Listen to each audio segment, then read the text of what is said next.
I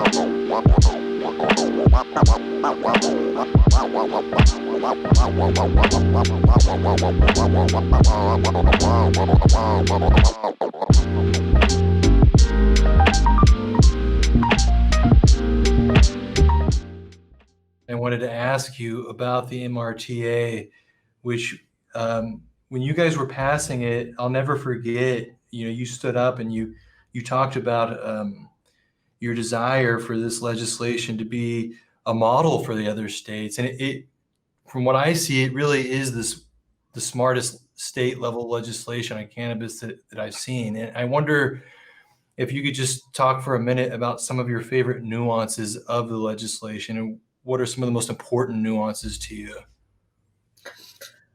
So we were working with advocates from drug policy organizations and from civil rights organizations talking about the specific impact on communities of color and people of color all these years. And they were talking about working in different states towards the same goal of legalization.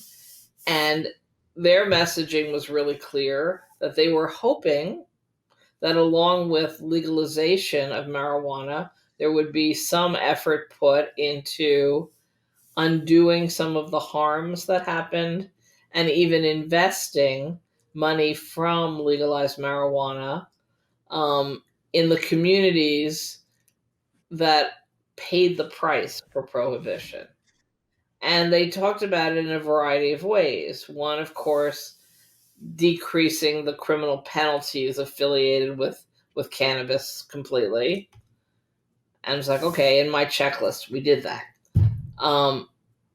Possibly sealing or expunging the criminal records of people who have been caught up in marijuana-related penalties so that they could move on with clean records and more opportunities in their own lives to move forward. Because once you have a criminal record, you've really written off a bunch of opportunities for yourself in the economy and in education and in housing.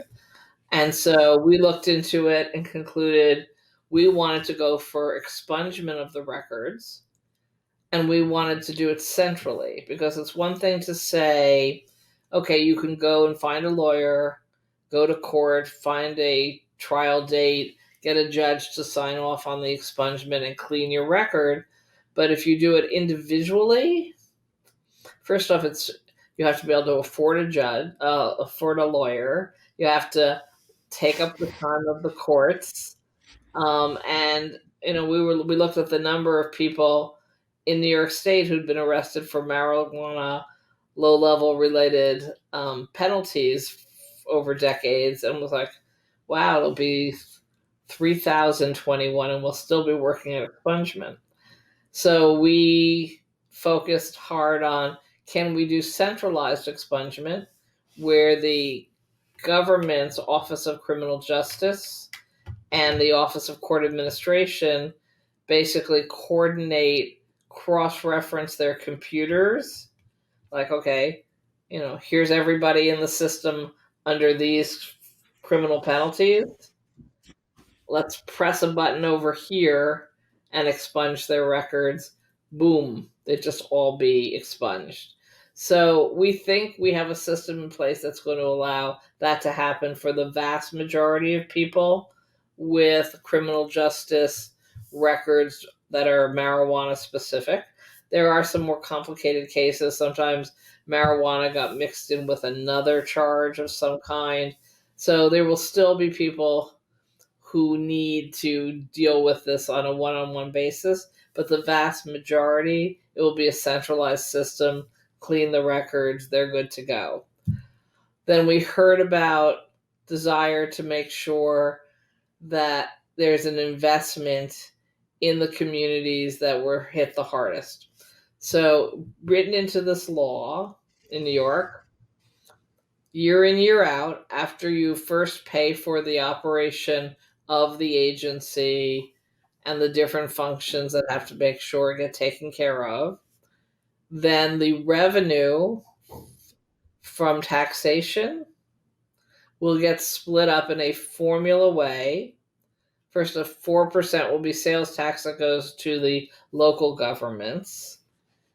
And then the remainder of the taxation will get divvied up 40% to get reinvested in the communities that were hit hardest by the drug wars, for investment in entrepreneurs, new businesses, training to go even into the marijuana business itself, capital grants, loan funds. So, money for economic development activity in those specific communities. 20% will go for drug treatment and education about the dangers of drugs, and 40% for education. Everyone always wants more money for education. That's just a fact of life.